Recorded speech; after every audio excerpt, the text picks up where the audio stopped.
To order, and if everyone could please stand for the Pledge of Allegiance. I pledge allegiance to the flag of the United States of America and to the republic for which it stands, one nation, under God, indivisible, with liberty and justice for all. Thank you. To ask everyone to mute their cell phones, please, and call this meeting to order, as I mentioned, and public notification of this meeting has been published, posted, and distributed in compliance with the South Carolina Freedom of Information Act. I would ask someone to make a motion to approve the agenda. Thank you, Stu. Can I have a second for that, please? Second. Thank you. So without objection, I'm going to go ahead and approve the agenda. Is there any objection? And if you're online, please speak up. I can see most everybody. I know that we do have a quorum for today. All right, so the agenda has been approved. That brings us to our citizens' comment. Is there anyone in the audience or online that would like to make a citizens' comment today? Anything, you know of anybody? No one online? No one in the audience that would like to speak? All right, well then let's move right into the meat of our agenda. And I'd like to ask Mr. Butts, who first time coming forward to our committee and presenting to us. He is the new Assistant County Administrator, and we welcome you here, Mr. Dale. So go ahead, the floor is yours. Thank you very much, Mr. Chairman and members of the committee. Glad to be here this afternoon and take a little bit of your time to briefly update you on the departments that fall under my supervision. You're going to hear from some of them this afternoon, so I won't touch on all 7 of them, I think it is. But just to jump right in, the assessor's office has reviewed and approved more or less 4,000 legal residency applications in less than 3 weeks. Everyone stepped up and also out of their regular job duties to participate in providing that excellent service. So thank you to Ebony and her staff for getting those applications taken care of. Budgeting, you're going to hear from Pinky here in just a moment with an update.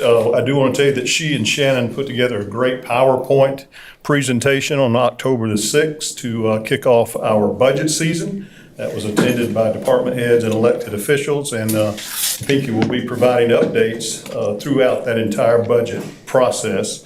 Incidentally, she is joining us today from a conference she's attending, and she is currently achieving her certification as a certified government finance officer. So congratulations to Pinky for going after that certification. Business services, our new database, InterGov, which you've heard about, scheduled to go live a week from today, October the 25th. And the business license department that falls into that category is under my purview. They are getting ready for that, as well as the Standardization Act. That's Act 176. That starts on January 1, 2022, and Brandy and the temporary office staff there in business license have keyed in over 3,000 accounts within the last couple of weeks. They've mailed out postcards in September and currently in the process of sending out short-term rental housing mailers to notify everyone of that Act 176 that goes into place. And that's, if you don't know what that is, that's a standardization of the dates, the license dates, due dates, applications, refunds. It was kind of all over the map, and they're putting all those in standard order across the state. So that happens on January 1. Register of Deeds office, my old office. So we have hired, let me rephrase that. We have offered an individual to become our next Register of Deeds. And that individual is going through the process that all new hires do of background checks and so forth. And when that's complete, we can introduce that person to you. In the meantime, Ms. Shirley Smith remains as the interim registrar and doing a great job. My other departments, HR, purchasing, and Chief Financial Officer, you're going to hear from them on various topics this afternoon with some presentations, and so I'll leave it at that. I thank you for letting me update you, and I look forward to doing so each and every month. Good. Thank you, Mr. Butts. Any questions for Mr. Butts? Thank you. Seeing none, we're going to also have an update from our budget director, Ms. Harriott. If you'd like to go ahead and give us an update of where we are with our fiscal year 2023 budget. Well, good afternoon. Sorry, I'm joining y'all from Myrtle Beach today.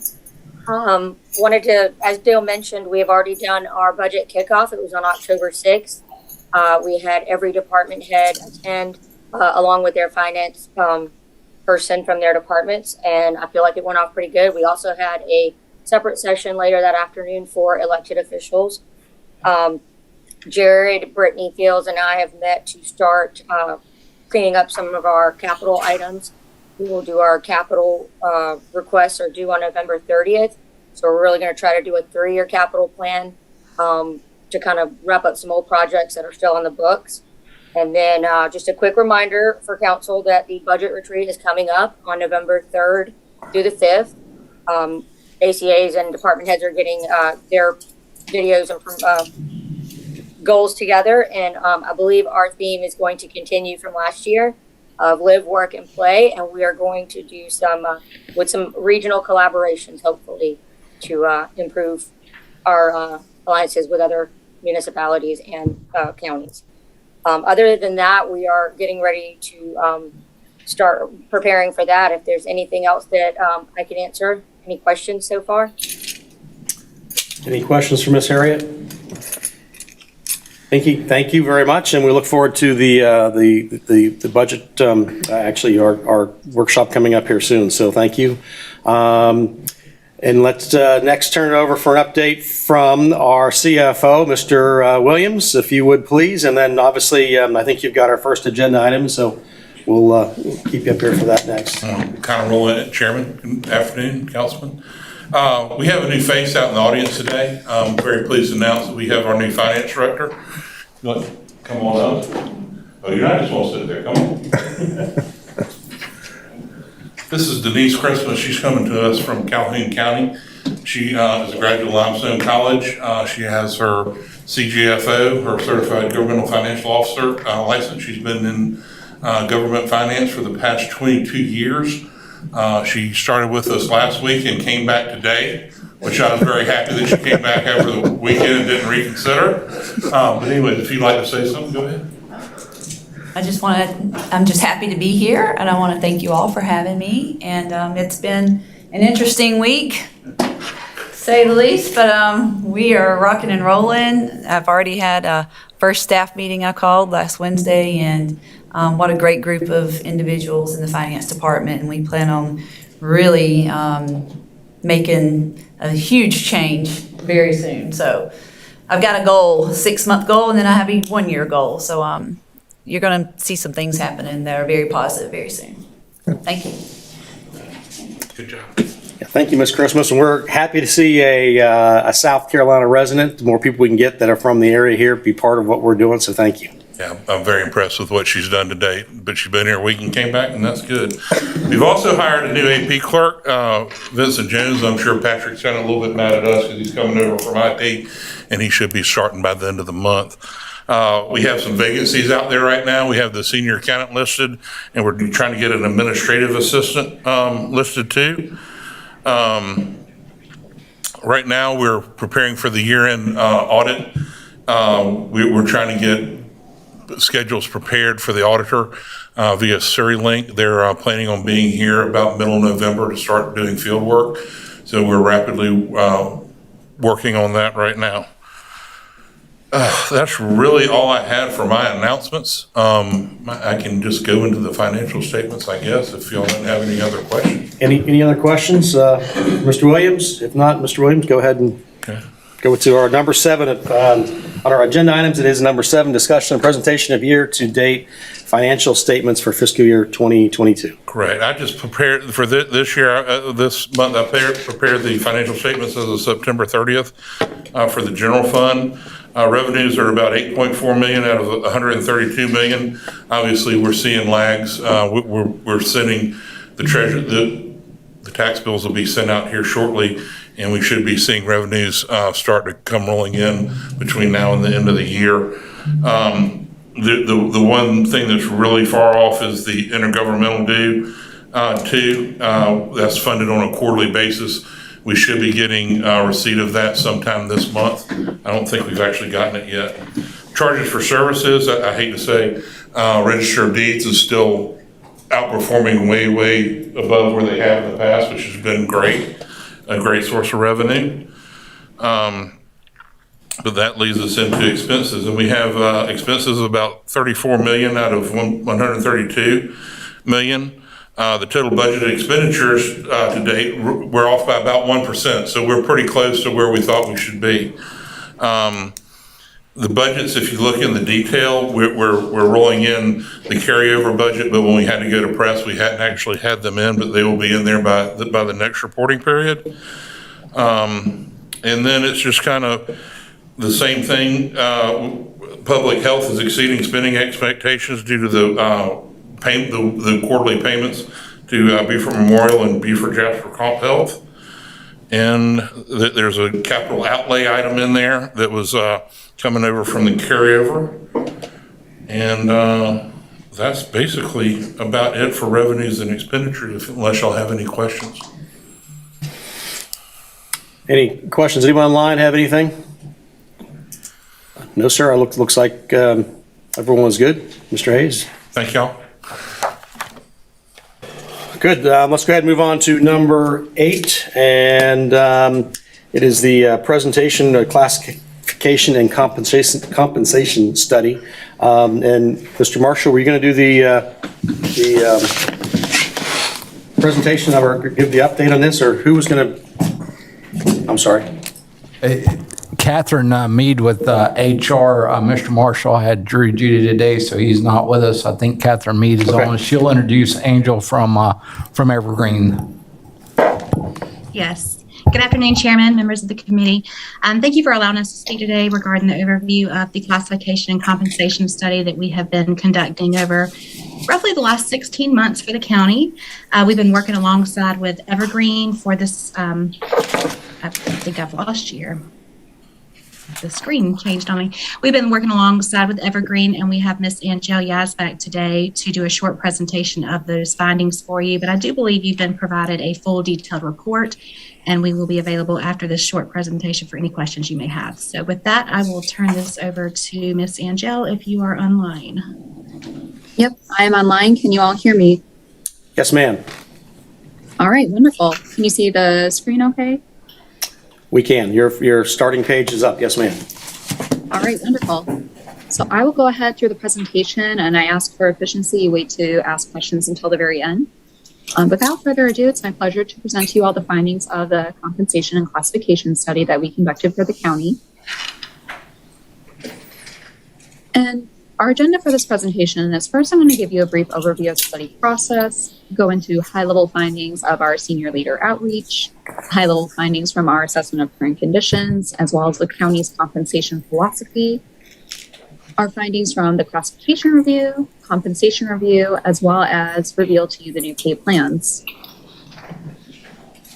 So in terms of the study process, we have conducted senior leader interviews where last year we talked with all the senior leaders at the county to identify what are some key compensation and classification issues.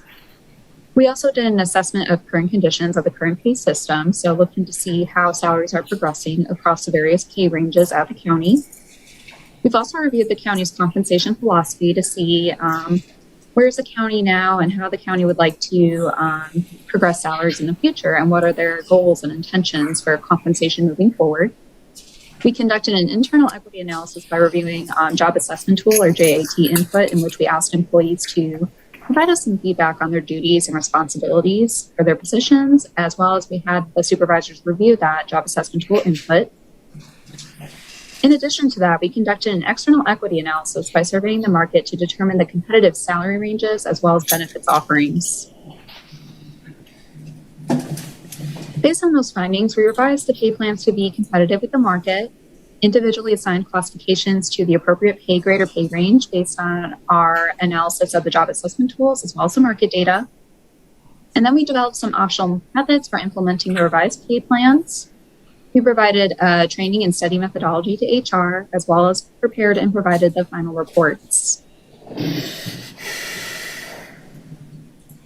When we were talking with the senior leaders at the county, we heard the general consensus that there was concern that the salaries were not competitive with the local market, and that was identified again and again that was a very key concern among these senior leaders. And there was also concern about salary compression, referring to not enough distance in salaries between those with more tenure versus the newer hires, as well as lack of clarity about the current pay structure. So how salaries progress, where exactly could employee salaries go based on that pay structure. And there was also a lot of feedback that some titles could be clarified to better reflect the duties and responsibilities associated with those positions. We also did our analysis on the pay plans that the county administered.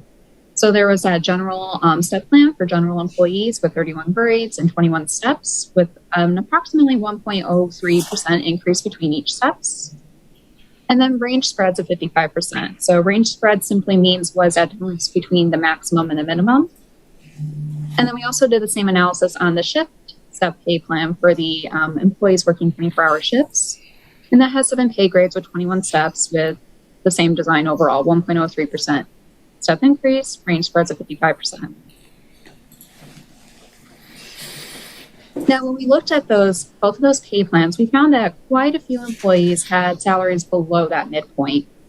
So the reason we like to focus on that midpoint is that's typically considered the market point at which employees are receiving that salary are performing their job proficiently and satisfactorily. So if you have a lot of employees that are below that midpoint, it can indicate, for instance, you may have a lot of newer hires, or also that perhaps there are some issues with salary progression. We also reviewed the county's compensation philosophy, and there was a desire to be competitive with the market, as well as to have more equitable and flexible pay practices moving forward, which led to the pay plan designs of an open range. So previously, or I should say currently, the county has a step and grade system, meaning if you have a pay grade of, say, 100, there's step 1, 2, 3, 4 within that structure. With the open range, there is an established minimum, midpoint, and maximum, but otherwise, salaries are free to fall anywhere within that range, so long as it's between that minimum and that maximum. And then in terms of increasing pay moving forward, the county expressed that it would like to have across-the-board increases, as well as performance-based or merit-based increases. Now, we conducted a classification review in which we reviewed the employee input and supervisor review of those job assessment tools. And we utilized what we call a compensable factor scoring methodology to essentially determine the hierarchy of those positions or internal equity of those positions, both within and across departments. And we also made appropriate changes to the classification system, which are detailed in the report provided to you all. There is an exhibit that shows all the title changes that were proposed. Now, for the external equity piece, we conducted a salary survey and collected salary range data from the 11 peers listed in that table there in red.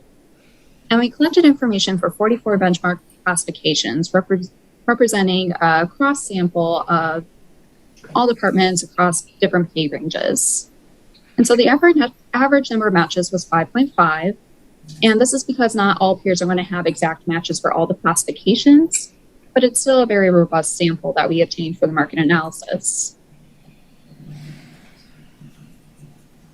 So when we were comparing the salary ranges of the peers compared to the salary ranges at the county, we found that overall the county was behind the market by 4% at that minimum, 6.1% at the midpoint, and 7.4% at the maximum. Now, this is an overall average. So, for instance, some positions were going to be further behind the market, and some were maybe aligned or a little bit ahead of the market. But when we look at that overall picture, that does suggest that the county should take some steps to revise the pay ranges and pay plans to be more competitive with the market moving forward. Now, in addition to the salary survey, we conducted a benefits survey and collected information from these 8 public sector peers, which are, again, marked in red in that exhibit on the right. So we found that overall the medical premiums and deductibles were competitive with peers. Also, the annual and sick leave accrual rates were competitive, as were the retirement offerings. So the benefits package at the county is overall pretty robust. but certainly the salaries was a point of improvement. So based on those findings, we have a couple of proposed pay plans. So one is for that general pay plan having that open range structure, which I will unveil in the next slide here, with 31 pay grades and range spreads of 56%. So increasing it just a little bit to align better with what the market peers were offering. And then likewise with the shift pay plan, we also made that open range with 11 pay grades and range spreads of 56%. And then we individually saw those classifications utilizing both the input from the job assessment tool as well as market data into the pay plans. So in the end, we wanted to make sure that the recommendations were aligned with what we saw in the market, as well as paying attention to things such as making sure that a supervisor is slotted at pay grades higher than some other positions that they supervise. This slide here shows that general pay plan, which is probably shown in a little better detail in your own agenda packets. But there you see that there's a general structure of having a minimum, midpoint, and maximum open range. And then this is for the shift pay plan, so reflected in hourly rates, but again, minimum, midpoint, and maximum, with salaries free to fall anywhere between those ranges. And then we have developed, recommended, and provided several options for implementing the proposed pay plans for the county, which are under consideration. So thank you very much for your time. I will go ahead and take any questions that you all may have. Any questions from council? Mr. Robin, go ahead. A lot of data, Mark. And I'll need a while to, go through it in greater detail, but thank you for your work. I really appreciate it. It's been very helpful. Absolutely. Thanks. It confirms kind of what we had anticipated to find. I have a question though. First of all, how much did the cost of living in Beaufort impact the recommendations that you've made, or did it not factor at all? So we did adjust the data for cost of living. So we made sure that all data we obtained were adjusted for cost of living. So that was taken into account into that regard. And then we also know that moving forward, you are all in a more expensive area as well as a more competitive area. So that was accounted for when we were producing our recommendations. Okay, thanks. And the education requirements really for some positions are, although the functional responsibility of a particular employee varies greatly, oftentimes, so the educational requirements are substantially different. Was that also a factor in your calculation? So that was a factor when we were evaluating the positions, and exactly what those findings are will be included in those final job descriptions. But when we were reviewing that job assessment tool process, that's when we were looking into greater detail about those minimum qualifications. I appreciate it. Thank you. Yes, sir. Thank you, Brian. Questions? Mr. Robin, I think you wanted. Yeah, thank you, Mr. Chairman. I'm always kind of interested in how the increases come around, and I understand that we're certainly playing a degree of catch-up. But having come out of the private sector where I'm used to almost 100% merit-based, I'm kind of interested in how much of the increases are targeted toward performance and how much of it is kind of cost of living, if that's something that I can get a feel for. You talking about in the current study or Just in general, our plan moving forward? Yeah. Okay.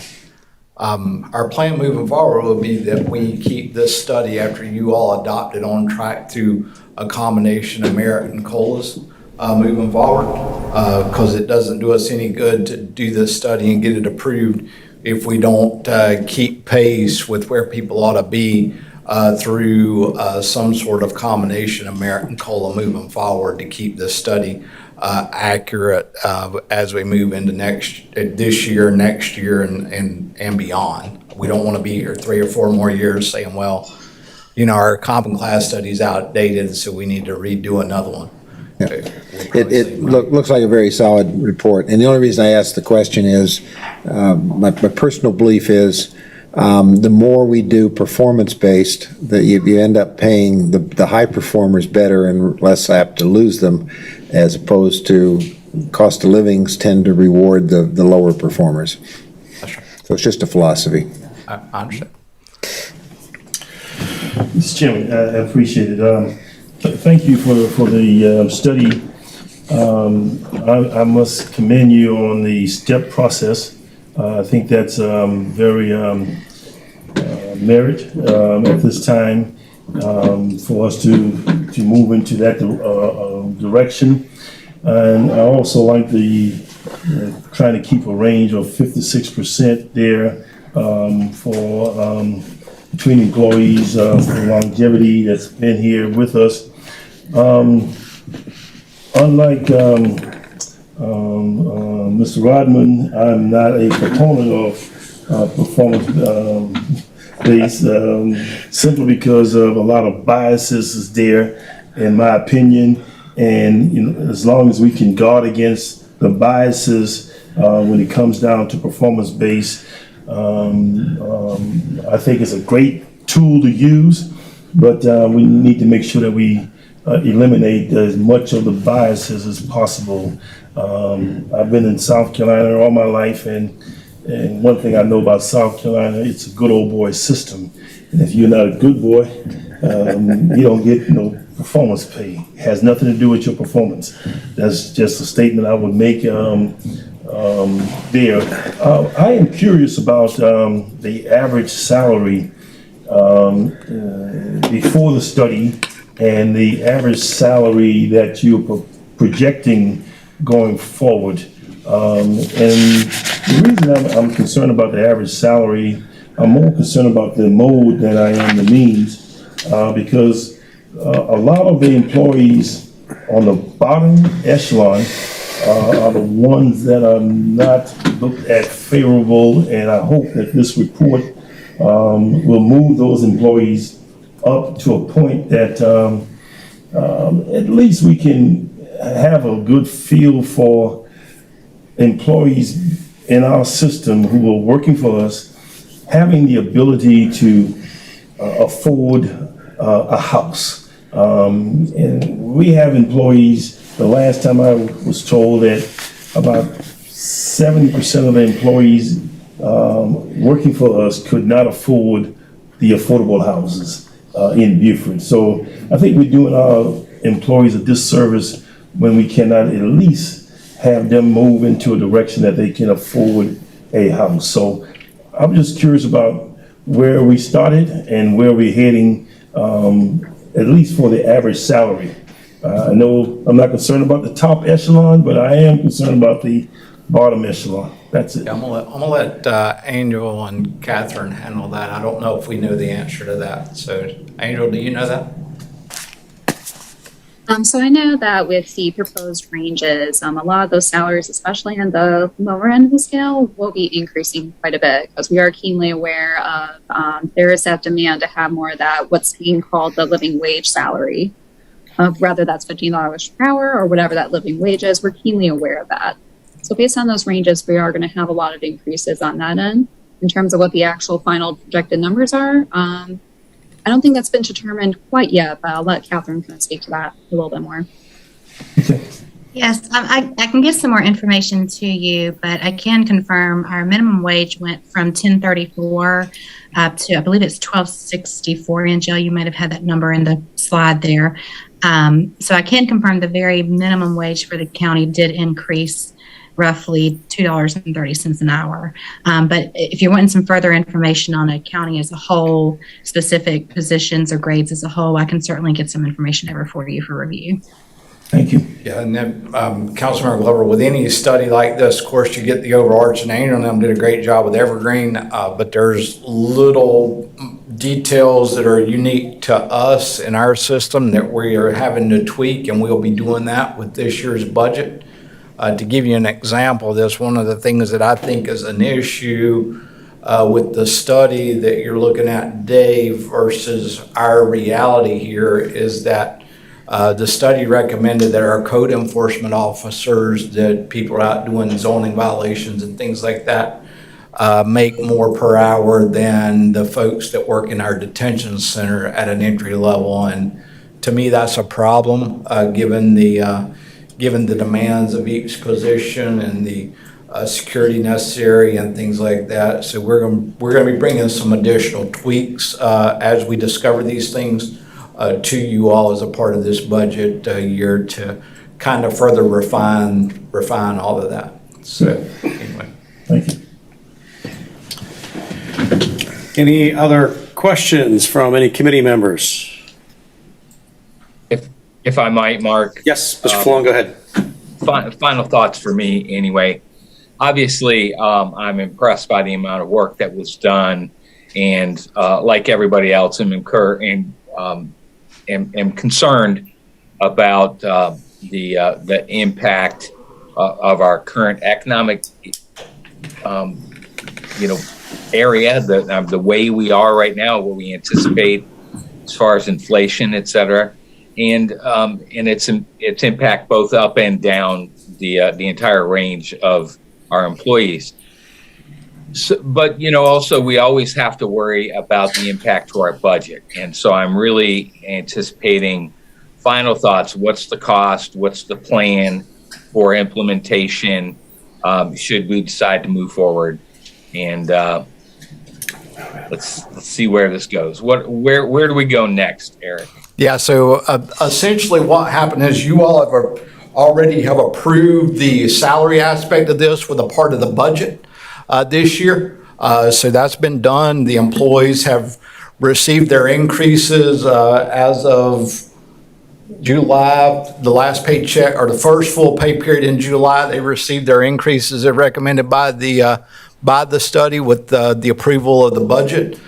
We are asking you all to approve the entire study because with this being my first time around through one of these, I neglected to have you all do that as a part of the budget. So we're asking you to approve the entire study and the recommendations therein with this particular item on the agenda today. Okay, great, thanks. Well, I appreciate that you'd stay there. This question is for you as well. I appreciate that we've taken care of the initial phase of this in the current year's budget without too significant a bite. What's next year look like? Are the steps? What's coming up? What can we anticipate for impact on the budget in the next cycle? Well, what I've instructed the folks initially to do with the budget, I don't know what the impact will be at this point, but we are going to plan as a part of the budget process to bring a recommendation to you all that will set up both a merit increase for employees based on their performance, and also do a cost of living adjustment for the employees with the appropriate mix so that we can keep this plan valid and effective as far into the future as possible. So I don't know the numbers right now as to what that looks like until we go through the entire budget. Sure. So what I'm hearing you say, please correct me if I have a wrong impression, is that we will be given three numbers in next year's budget cycle. One is a baseline, what it will cost based on our needs and current usage and expected needs. The second aspect of it would be what we anticipate as a cost of living increase for all the employees across the board. And then the third is an anticipated increase for a merit-based improvement to specific recommended categories. That's correct. I didn't realize I was recommending it in three parts, but yes, you did a very well. You did a succinct job. I'm going to tear it apart. You know I'm going to tear it apart. So you did good. Know this in advance. Yeah, you did great. You did great. Any other questions? If not, Angel, I got a question for you. Obviously, you guys are the experts in this, and I always like to ask this, but is there anything that in this report that we need to look at closer, or anything that's concerning for us, or anything that we've got from our end, you as the expert, that we should be concerned about? I think the comment before was very poignant about making sure that you keep this pay plan updated over the years. So we provide you a pay plan now, but it's important that between now and 3, 4, 5 years from now, when you do another study, that you routinely do updates. You make that cost of living adjustment to the whole pay plan as needed. If you need to tweak some positions and say, we need to put this one on a higher pay grade to keep up with the market, that you do so. Because if you wait another 3, 4, 5 years, you're going to end up in a similar position of, oh, great, now we have to really catch up with the market. We have to figure out if our budget can handle these changes. But if you do that periodic maintenance every year, assessing the cost of living, assessing, if there are different positions that need to be bumped up a pay grade, when you conduct your next study, the intent is that you won't have to make such drastic changes. It would hopefully be just a couple of minor tweaks here and there, and that would be all that is necessary. Great. Of course, we'd hire Evergreen Solutions for that as well, won't we? Absolutely. Angel, thank you. Ms. Mead, anything else that you'd like to add coming from the HR department? No, I'm glad that we are at the end of the rope here with this. And I want to thank all of our senior leaders, council, administration, and all of our department heads for your participation. It was a pleasure working with all of you. Mr. Lawson, just one quick question. Mr. Greenway, am I to understand that the steps that are now in the plan, that once we approve this document, that's an automatic process in the budget process, isn't it? The steps is automatically included when you make your recommendation for salary for next year. So I'm not sure what you mean by automatic. Once you adopt this study, we will follow the recommendations in the study as a part of the budget approval process, as far as taking care of the employees and making sure that those positions stay in line with the recommendations of the study moving forward. So that part would be automatically done for us to evaluate that on an annual basis. Okay. And it's my understanding that I kid a lot that I made a mistake once. I thought I was wrong, but I wasn't. So they just informed me that I did not neglect to bring this forward at the budget process, because it wasn't ready until a couple of weeks ago. So anyway, I didn't neglect to do anything apparently. Mr. Chairman? Yes, go ahead. This is Councilman Dawson.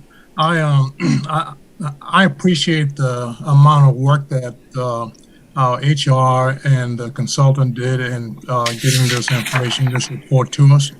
But I am somewhat disappointed that we're at the point now where we're getting ready to hopefully adopt this this plan. But I'm disappointed that we can't get our entry-level salary up to $15 an hour.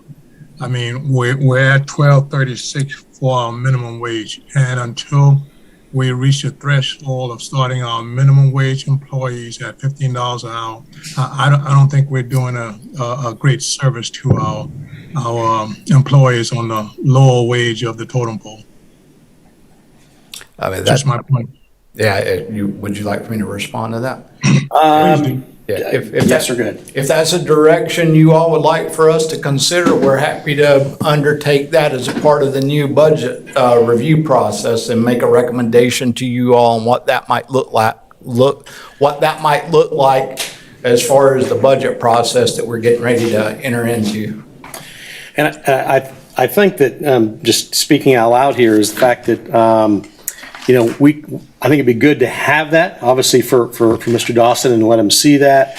But of course, when we look at that, there's an overall cost that's going to be incurred, which you're talking about, but there's also then a class up that's going to move everybody, because we can't have somebody that's been here a year and be making $15 an hour, that we hire somebody at $15 an hour. So you're going to have to adjust everything so you don't compress the grades to get the study out of whack. So it's not just the hiring of the new employees, it's then everybody that shifts up. But I don't know how complicated that is, but obviously, as Mr. Dawson mentioned, what do you need from us to even start to look at trying to figure that out? We'll do that as a part of the budget process. We just approved, y'all just approved several new finance employees, so they got plenty of manpower over there now to undertake such analysis. So anyway, we'll let them do that. So anyway. Mr. Chairman, I had a comment to add to that, please. Yes, Ms. Howard, go ahead, and then. I think that would be prudent to at least have the numbers to compare, because we've had some long-term vacancies such as the library and other places that we just can't get people to come because they can make $15 an hour at a fast food restaurant or somewhere else, and there's other offices too, other sections that have had these long-term vacancies. It just makes more work for the people who are on board already. Yeah, so it would be a good comparison. I'll tell you, it's very difficult in our Parks and Rec program, especially for us to try to hire folks to man our Parks and Rec facilities whenever they can go to Chick-fil-A or McDonald's making $3 more an hour. A young kid in high school or college isn't going to work for us when they can, have flexible hours at those places, making $2 or $3 more an hour. So I agree with that. Quickly, I understand the $15 sort of a minimum, but at the same time, there are some positions in the system that if you made the minimum 15, it could actually create a salary of almost $80,000 because they're getting time and a half overtime because they're working more than 40 hours a day just because of that position. So, I think you got to evaluate all the positions and make a recommendation accordingly. Yeah, we will. We will do that. That's a good point, Mr. Glover. All right, so right now where we set is you're looking for us to approve of resolution to adopt this. Now, obviously, there's a lot in this, so we're looking for you today just to make a recommendation to move this forward to council for adoption. We can answer any questions you all might have prior to council meeting for you all to study. We have the full reports here. I'll give those to the clerk's office, and they'll get those out to you all who are joining us online, so that you'll have the full details of that before we meet on this issue. Okay, so it will actually go to council, not just be something coming out of finance committee. So again, as Mr. Flowing said, there's a lot to digest here. There's a lot of information. So, okay, so we're looking then today to have pass a resolution to move it to council for just to recommend move it to council. So moved, Mr. Chairman. Yes, and I would be very happy to second that. All right, we have a motion and a second on the floor. Is there any discussion? No discussion. Is there any objection? No objection. Unanimous that this be moved forward to presentation to the full county council. All right, great. Thank you, Angel. I don't have your last name, but thank you very much. You did a great job. We appreciate all your work with Evergreen Solutions and what you all have done, and obviously would love to have you all, whenever that time comes, to be one of the companies we consider to have this done again. So thank you. Yes, thank you all. All right, well then let's move on then to number 10 on our agenda. And Ms. Adjourned, you're going to go ahead and do a presentation for us, or yep. Well, Steve is here, but Okay. I'm going to introduce him. Good afternoon, Mr. Chairman and committee members. For this item, we are seeking approval to accept Proviso money for the Alcohol and Drug Department. And Steve is here to provide a detail of the money and how his plan on spending the money for the department. Great.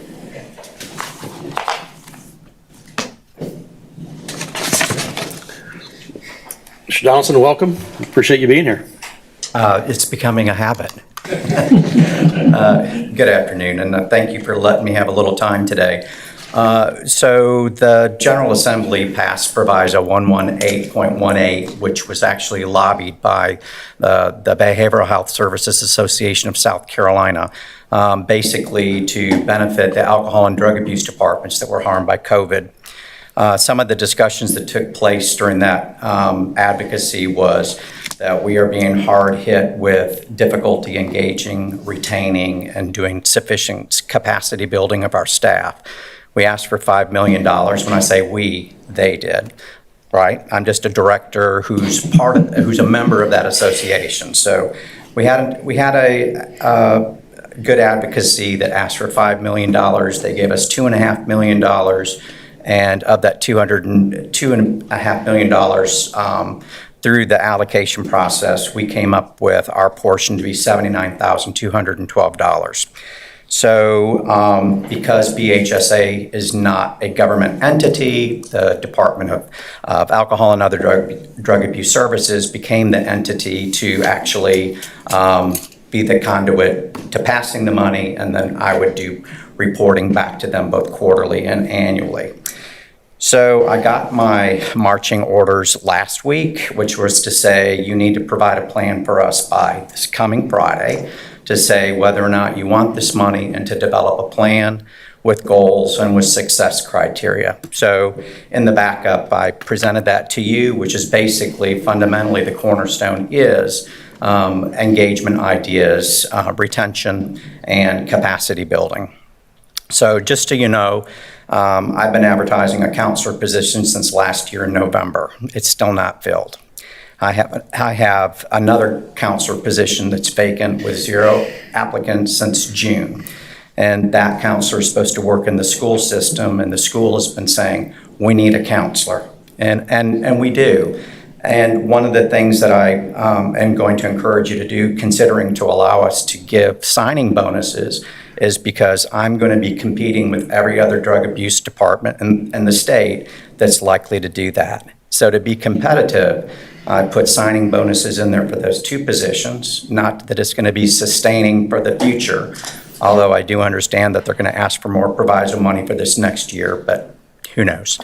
So I put in there in the plan signing bonus money. I put in there retention money as well to basically put a carrot out there and to develop metrics to determine, what is that going to take for a person to get it, not just to give money, but to develop metrics. But that hasn't been decided on yet because it's been such a short period of time since we got this announcement for that we need to get a plan to them. So I'm hoping that you accept this money and to allow us to move forward with the plan as written, which is still going to be tweaked a little bit, although there's money in each of the buckets that, like with any grant, you can move around as long as you got the buckets with money in it. Great, so there's no funds requested from Beaufort County. These are all grant monies that are coming in, and you just need our blessing to say, yes, we can accept the money so you can run with it. Any questions here from Mr. Donaldson? Sure, I have one if you don't mind, Mark. Yes, sir. Mr. Falone, go ahead. Thank you. Thank you very much, sir. We appreciate you coming here today and fighting so hard for this opportunity in a much needed area. We do understand the impact of COVID on our community and our citizens, and thank you very much for being so aggressive about defending us and seeking opportunities. My only question, my only real reservation would be, are there any future obligations that are concomitant, that we commit ourselves to by accepting this money and adopting your plan? Well, I would say no, in that basically, if I advertise a position, say that it's a bonus, and then the next time I advertise a position and there's not, I'm just trying to provide a signing bonus for, again, a set number of vacancies that I have currently, and I don't plan to continue to do this. However, if we get more Proviso money and there proves to be a need, I'm not going to be asking for Beaufort County money. I'd be looking to use Proviso money again in the future if some comes. As far as any other obligation, some of this money, I'm glad you asked actually, some of these expenses we already incur as a rule right now anyway. And this Proviso money would be offsetting some of those expenditures. So that's, we would pay for it anyway, and this money's just going to pay for it. So there is going to be a future of staff capacity building expenditures, but for right now, it's just not going to be on us. Thank you. So I will have no reservations in voting for this this measure. Now, a general information question. I assume that you have seen the other plans from other counties, other municipalities that provide the services that we received this funding for. How does your plan compare to theirs? So I belong to a regional association of directors called COSAC, and we had a meeting last Wednesday and kind of compared notes as to what we plan to do. And there's a range of ideas on what people are going to do, but one fundamental thread that runs through it all is staff bonuses. Thank you. Either signing or retention. I appreciate that. Thank you very much. You're welcome. With that, Mr. Chairman, I'll make a motion. We forward this recommending approval to County Council. We have a motion on the floor. Is there a second? Good. Stu? Any discussion? I think, Eric, you wanted to... Yeah, I just wanted to clarify one thing for council. Many of you are probably aware that it's usually not something that we can do with regards to using the word bonus at the local government level for employees and things like that. So while that may be what it is in reality, we may have to meet the legal definition and figure out how to do this without it being called specifically that, and figure out other ways that we can legally do this for recruiting and retention and capacity building, to Mr. Donaldson's point. So it may be called something different in the final analysis is all I'm saying. Okay. I appreciate that. Thank you. Great. Any other questions? Any other comments? We have a motion on the floor. All right, well, let's go ahead and if there's... Yes. Was my motion seconded, sir? Yes, it was by Mr. Rodman.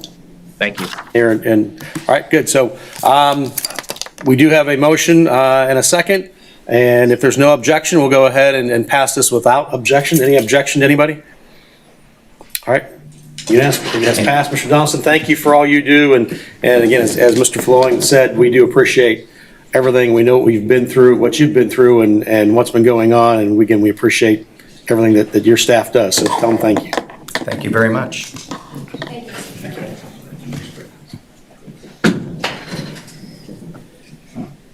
All right.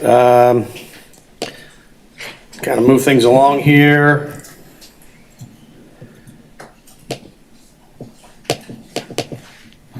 And next up, number 11 on our agenda.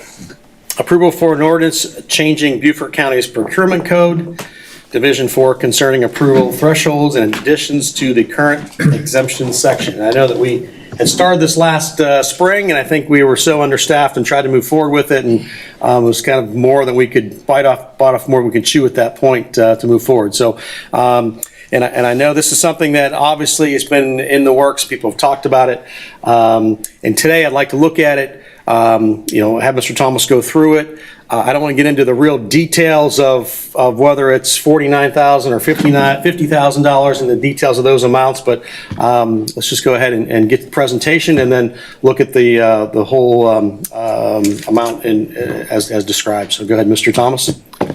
Yes, sir, Mr. Chairman. I'm Dave Thomas, Director of Purchasing. I really appreciate this time. And before I start, I would like to thank the council members for approving all our salary raises. It helped me in my department, even though I have a small department, hiring a contract specialist. And also, we're going to get a new senior administrative person. So thank you very much. It's very well needed, and it'll help us keep pace with everything we're doing and supporting our staff and departments. With that said, these changes that I'm bringing forward, it's not just Dave Thomas's recommended changes, it's the staff's changes.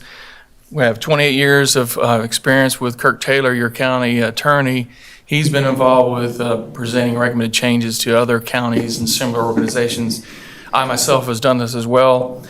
What I did to help out justifying the recommended changes in your packet, I put some comments from our own staff. Those comments were positive in moving forward with the changes that we're recommending.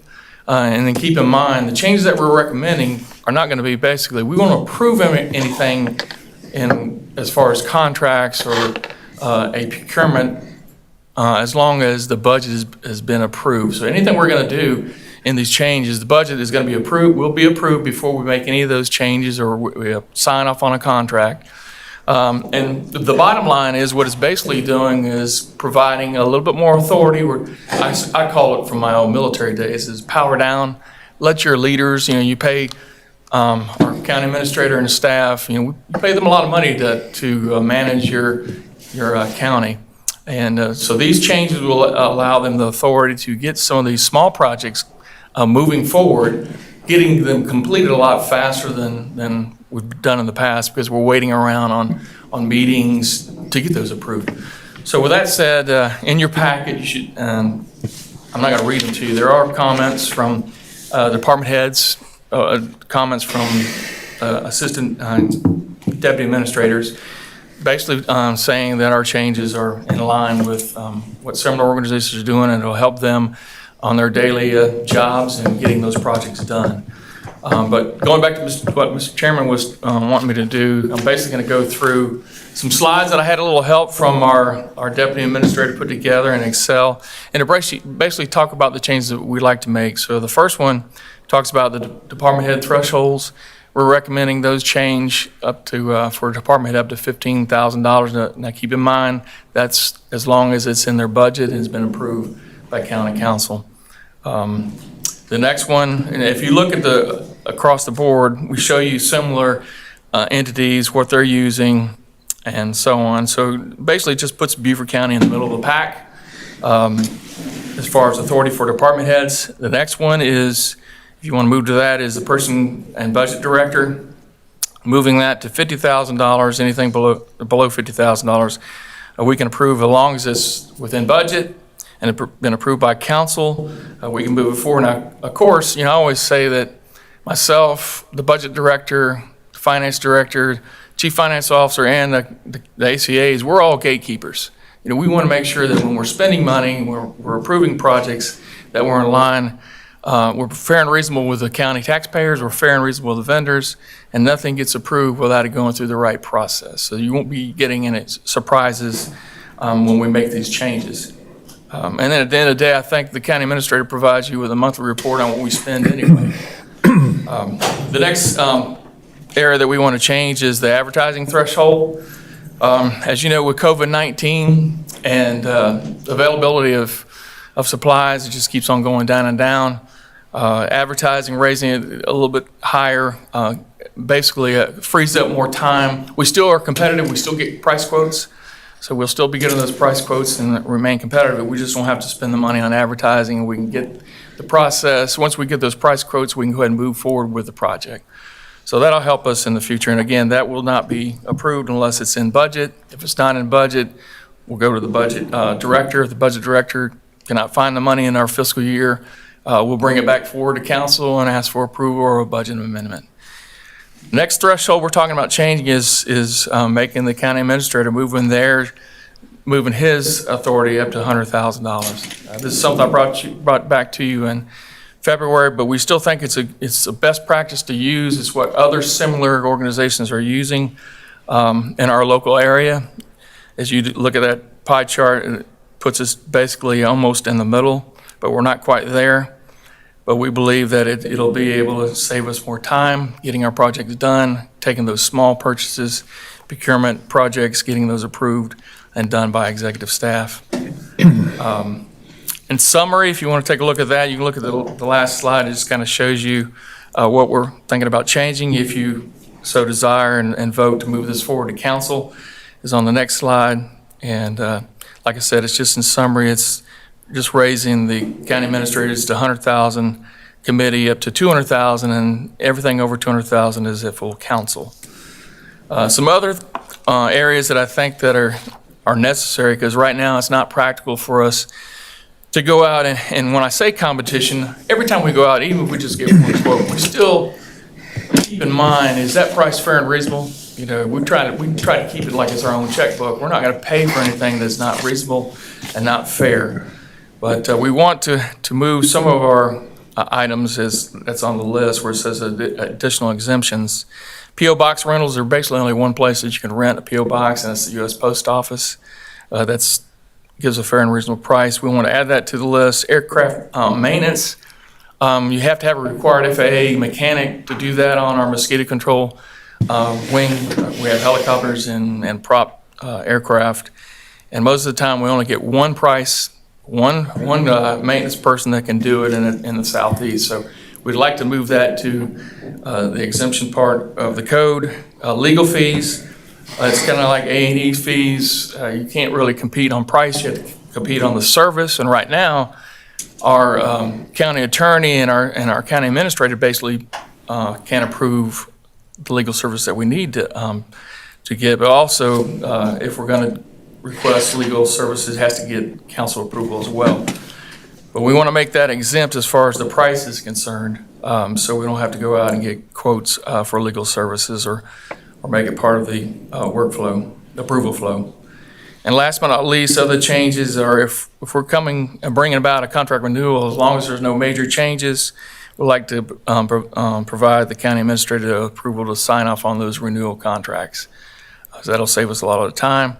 And hopefully by making all these changes, it will, what I say, it's not a cost savings, but it'll defer that money for you all as council members to use that money in somewhere else, like hiring additional people or raising that $15 an hour rate up to $15. So I know I went through that really quickly. Like I said, there's a packet where it shows the comments from some of our department heads and some of our ACAs supporting these changes. I did put together a consolidated list of what we're actually changing in procurement, in the Procurement Code Division 4 that you can quickly look at. You'll see where it's highlighted in yellow, and if it's got a red line through it, it shows what we're going to delete and what we're putting in. And then there's a full-blown Procurement Code Division 4 sheet. I think it's 3 or 4 pages that shows what it will look like. And as we bring it forward, if you approve this today and we bring it forward to council for the first reading, we'll put a clean Procurement Division 4 code in there so the public can see what we're doing, where it looks nice and professional. So, subject to your questions, Mark? Go ahead. Yes. That was me. Oh, yeah, Brian, go ahead. Thanks. Really appreciate it, Dave. And I have one question and then one recommendation. The question is the renewals under the administrator or purchasing director's authority. We have rules in place regarding the repetitive nature of renewals and when they must be put out for supplemental bids and stuff like that, correct? Yes, sir, and we will keep track of that. If it goes past, it's not normally supposed to go past 5 years. And one thing about the software that we do use, it does send out a message to the department head and purchasing that this is to be renewed, or it's past the timeline where we need to actually put a new solicitation out. I appreciate that. With that in mind, Mr. Chairman, I think that perhaps we're doing a disservice to our staff by not recommending that the administrator have at least the authority of $150,000. I think that that the whole purpose is to streamline the process, and with the safeguards we've already got in place, I can't see why we wouldn't authorize the administrator to approve up to $150,000. What do y'all say? Let's open this up to other questions, Brian, but I think you're right. I think, what we're looking at today, obviously, we're trying to stay within industry standards and norms, and if we wanted to go more, I'm sure we could go more. Wanted to go less, that's something, again, I think that can be debated, and we can be here all day to debate that. I am, for that, as you mentioned that, but it's something that at this point, we want to get past Finance Committee and get it to the first reading in council. Let's go ahead, if you don't mind, Brian, open it up to everybody else and get feedback from people and what their questions are, if that's all right. I shared the same issue that Brian has. I think we do want to streamline the process. We do not want to hamstring. We do have certain things in place. We have been talking about this for a long period of time, and I believe our county administrator should have that authority to go up to $150,000, because you will see that there are other counties that in fact do that. So I would like to have us make the recommendation to move this with council with that one change in there. I'll second that, Joe. All right, good. Any more discussion? I see Mr. Cunningham, I see your hand up.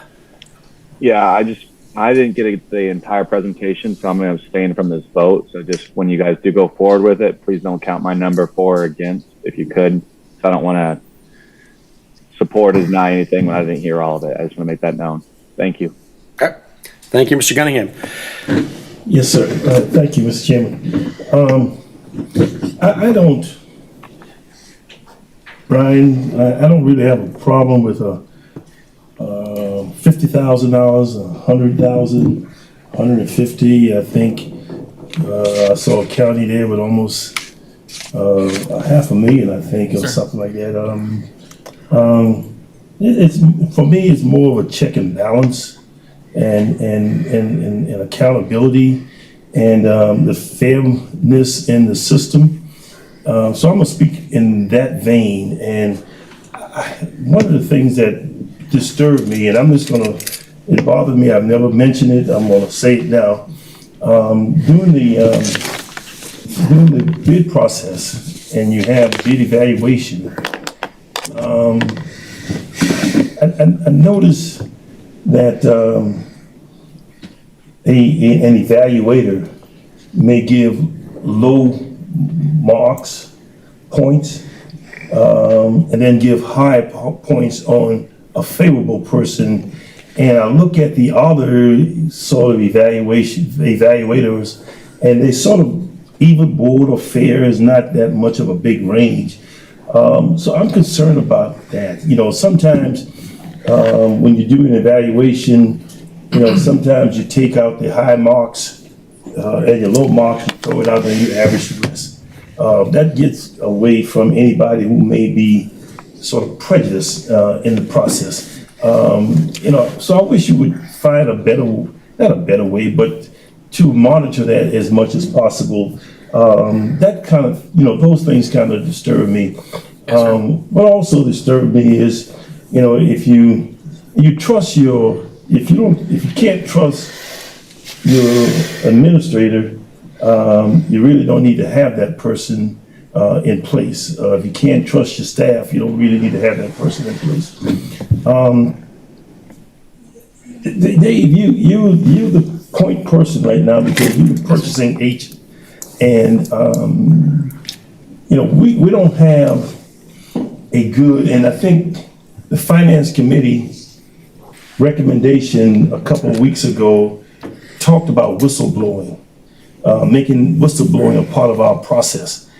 I think we need to go ahead and try to incorporate some type of whistleblowing system, which would allow a Dave, or if he feels that somebody is doing something inequitable, that he notified, but Dave is not necessarily identified in the process, so that you know, nobody can come back and say, Dave, you're the one and I'm gonna fire you because you did that to me.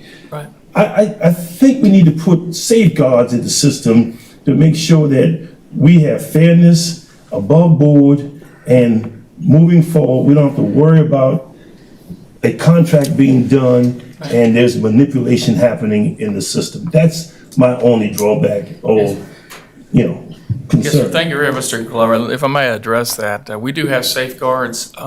We do look at the evaluation by each evaluator, whether if they're rating a company low, they have to have some justifiable bullets that the whole evaluation team can agree with. I look at that as your chief procurement officer. When it goes through legal, they look at those items at where they're rated at. If there's any comments, we send it back to them, and we don't agree with their comments, they'll have to start over again. They'll have to either change their rating or find something that justifies their low rating. Same way with somebody rating a company that might be their buddy really high. They have to put in some positive comments that would justify that contractor why they're being selected. What makes their qualifications a lot better than the other company. It has to be justified in writing. That's all. Thank you for saying that.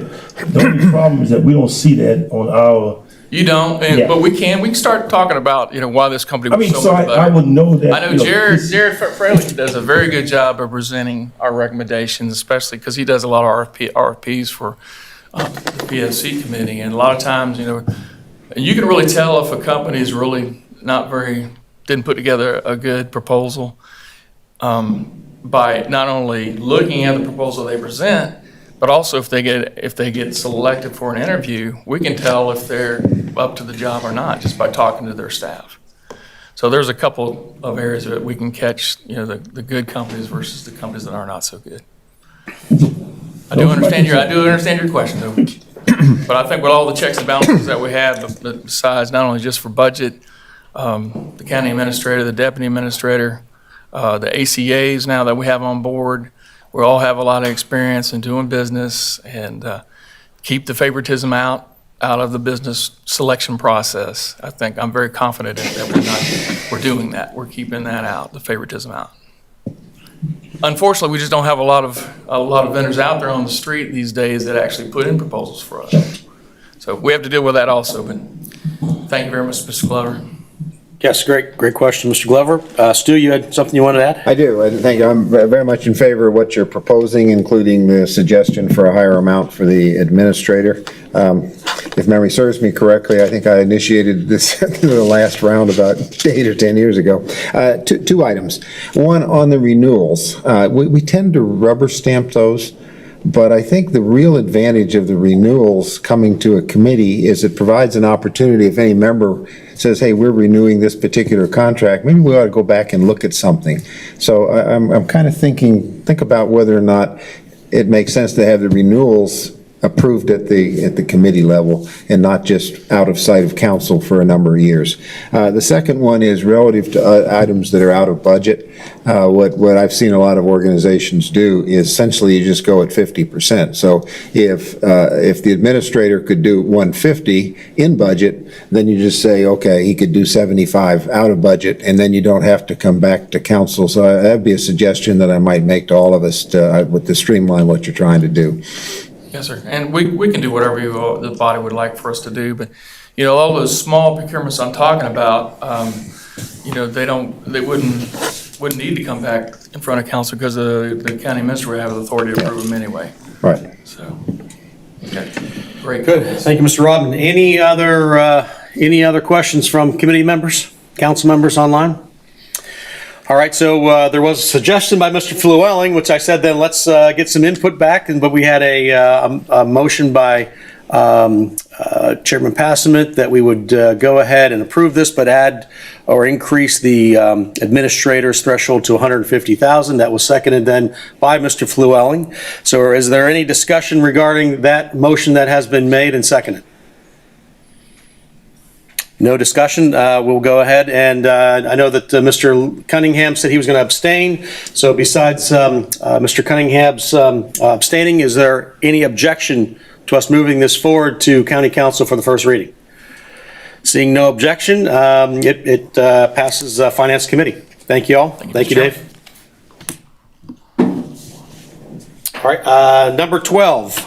Let's move on to our agenda item, approval of an ordinance to amend the fiscal year 2022 budget ordinance to include an additional $150,000 for the solicitor's office. And I think, is that going to be Ms. Harriott, or is that going to be you, Eric? Pete, you doing this? Yeah, I'm good. Yes, sir. We are bringing this back to Finance Committee. Previously, the solicitor had requested another amount during the budget process, and at that time we did not recommend that for an approval, but we are now recommending $150,000 to fund some vacant attorney position, or some attorneys for the solicitor's office. And I believe Duffy is on the line if anyone has any additional questions. If you all recall, we discussed doing this back as a part of the budget in July. We were going to wait until later in the year. We're going to go ahead and start the process now so that after the first of the year, once we get through the ordinance amendment, everything will be in line for us to go ahead and get the money to the solicitor's office so they can begin doing whatever their hiring process is. This is something that Councilmember Rodman has been pushing through the budget process, and since the budget process has been completed, and we're putting this on for your consideration today to go ahead and start that process. Yeah, I think if I remember correctly, this was something we discussed, and it was going to be for $300,000, and at that time, we asked Mr. Stone to wait. And the reason we're starting it now is the fact that we need to get it through Finance Committee and then through readings if we are going to make this money available as of January 1st. So again, that's why we're starting now. And obviously, for us, we'll open up to the floor for any questions or any comments, regarding this. The money, Ms. Harriott, you identified the source of funds. Mr. Hervershawn's favorite comment or saying is, where's the money coming from? So if you can just tell us that real quick. Sure, yes. Earlier we discussed about various vacancies that we still had on the books. We've got a lot of positions that we budgeted for in fiscal year 22 that have not yet been filled. So amongst various departments, that's where we would fund this transfer to the solicitor's office for $150,000. So it's within the general fund. And the next question that I'll open up, Eric or Whitney, you might have a better idea of this, is the fact that we start this for the solicitor's office. If there's anything else that comes along between now and the end of the year, can this also be then added to this, or is this something that would have to go through a similar process starting from the start? Just so we know, this is just the only item that we're going to focus on for this process. The only item we're focused on right now that we're aware of, but as we're going through the budget amendment process, if there's other things that catch our attention that we need to address, then you all can amend on first and amend on second. It's not been a practice to amend on third, but I think you legally can amend on third reading as well. So anyway, so the answer to your question is yes. Okay. So, and obviously we open up to committee members, but Mr. Stone, if you're online, if you'd like to say something, we'd love to hear from you with regards to this. I know that we talked about this in the past and it came up, and obviously we turned it down at the time, so there is some reservation out there. We'd love to have you go ahead and do your best defense that you or prosecute as you can. So I'd love to hear from you if you're on there, if you can hear us. Yeah, I can. I hope you can hear me. The video Yes, sir. is not picking up. But no, I think you asked me to work with your administration, which I've been doing that. I think that we are all on the same page. This will carry us through the next fiscal year as well. So you're not going to I'm not going to come back and make an additional request in the next fiscal year. This is still trying to get our handle on what has now become sort of an unprecedented caseload based primarily and almost exclusively from the shutdowns in courts that we have experienced really throughout the state. We are right now, unfortunately, right at 6,100 cases. We were moving about 300 more cases than we were bringing in prior to the pandemic. So we were cutting into the backlog, although not as fast as I would like. But when the pandemic hit, the courtrooms were shut down everywhere. And so crime did not stop, but the cases as far as dispositions did. We've just now started back in April, and we are covering about as many matters per court as you can imagine. Our last term of court in Beaufort County, we had 178 matters on the docket, all of which our lawyers had to be prepared for. I appreciate the work that Ms. Harriott and Mr. Greenway put in with this, and I hope I've been able to answer any questions they want. But again, this is something that I think we need, and it's something that we certainly have discussed pretty well in depth. And I'll certainly answer any questions any of the council members have. But thank you for entertaining this. All right, thank you, Stone. Mr. Dawson, I think that, yes, sir, go ahead. Yeah, Duffy, this is Councilman Dawson. Yes, sir. Yeah, the question and concern I have is your request for the additional lawyers because of the increased workload brought on by the COVID situation. When the caseload is caught up and the number of cases are reduced dramatically, what happens to the additional lawyers that you're bringing on board? What are you going to do with them? Well, I will tell you this. Population's increased in Beaufort County every year I've been here. And I've started from and the caseload has followed right along with that. When I talk to you about 6,100 cases pending, that's throughout our whole circuit. But Beaufort County brings in more than any other counties, all the other counties put together. So we have most of our employees here in Beaufort County. I'll keep most of them in Beaufort County, but quite frankly, my goal in the long run, Councilman, is to be able to try a case within a matter of months instead of a matter of years. I don't know how long it would take us to get there. Quite frankly, I'd love to be able to give you an exact amount, but it's going to take years. And but when we get to that position, hopefully that will be sooner rather than later, but it will still be a matter of years. But again, the emphasis has been and continues to be on trying to get these cases mattered to court quicker and fair and correctly. So I assume that we will be many, many years from being able to be in a position of saying, wow, we have conquered all of the backlog and we don't have to deal with it anymore. But and probably in the meantime, our population will have increased again, just like it has every year that I've been here. Okay. Thank you, Mr. Dawson. Anything else? All right, Mr. Glover, go ahead. Yes, thank you. And Mr. Stone, I'm glad you're on the telephone. The request that came in, let me just say that I've been asked by council to be the liaison for the Public Defender's Office for County Council. And one of the things that has happened since I've been on council is that every time you came before us the next year, the Public Defender's Office came before us just to keep up with you. And I know you have a caseload, but you also, there was a caseload for the Public Defender's Office in Beaufort as well. So when you asked for 150 or 300,000, I'm assuming that the Public Defender's Office is also going to be requesting.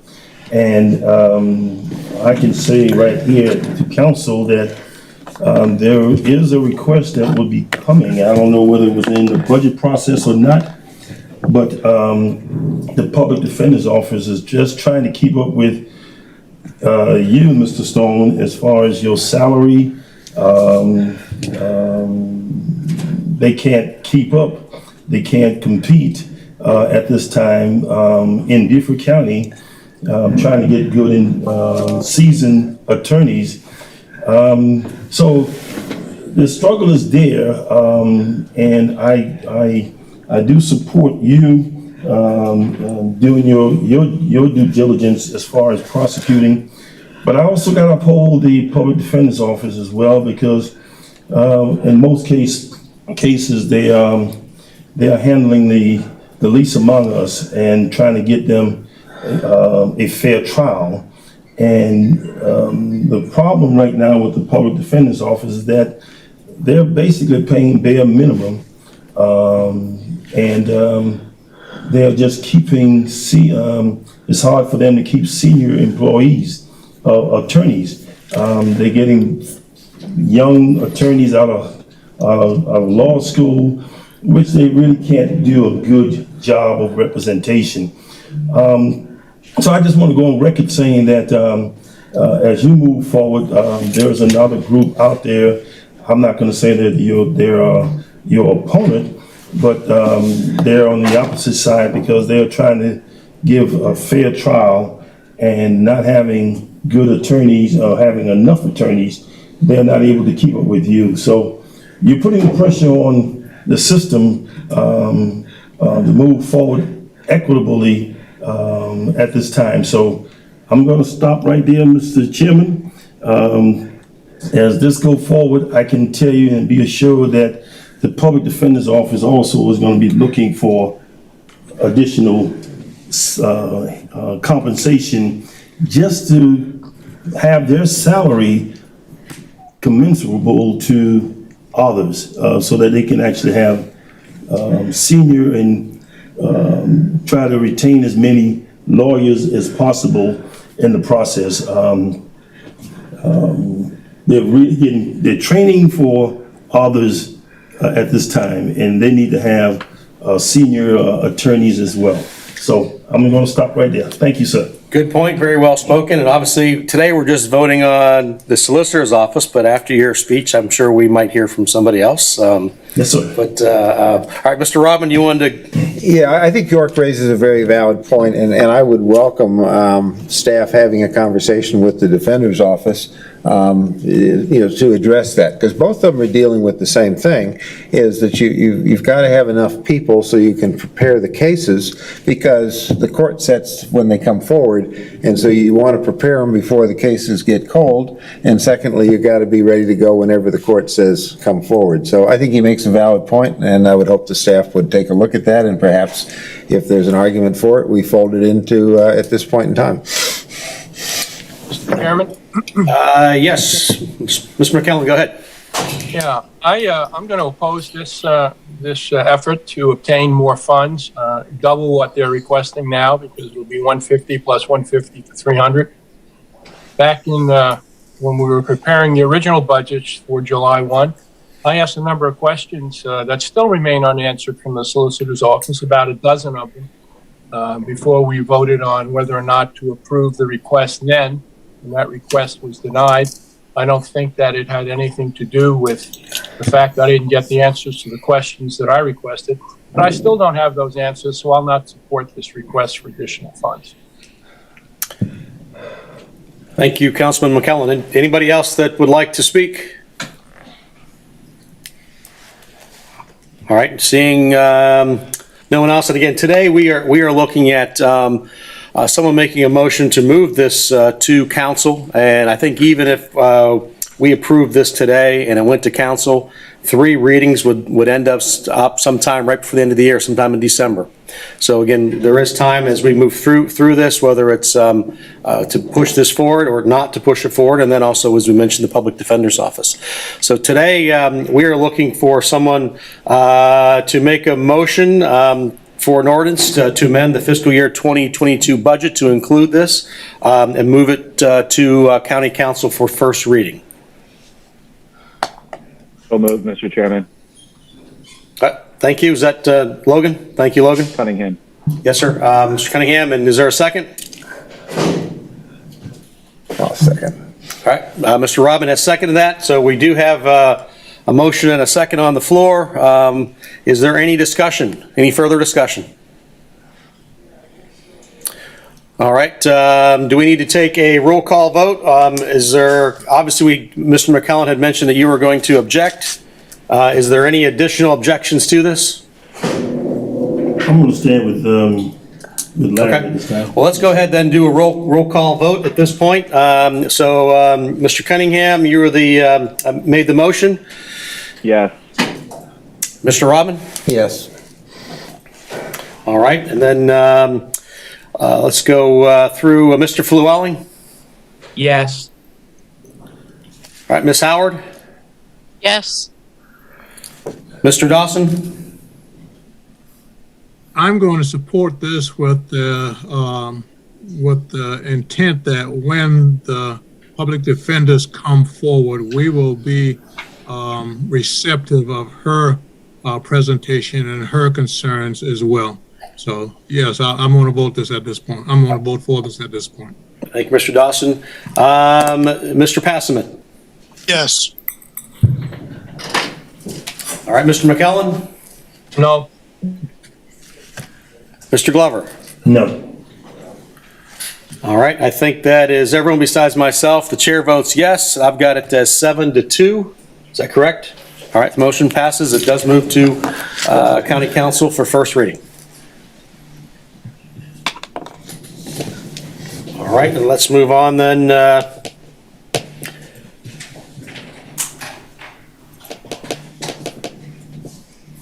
All right, and then number 13 on our agenda, approval of an ordinance declaring certain county-owned real property as surplus property and authorizing the county administrator to execute any and all necessary documents. Ms.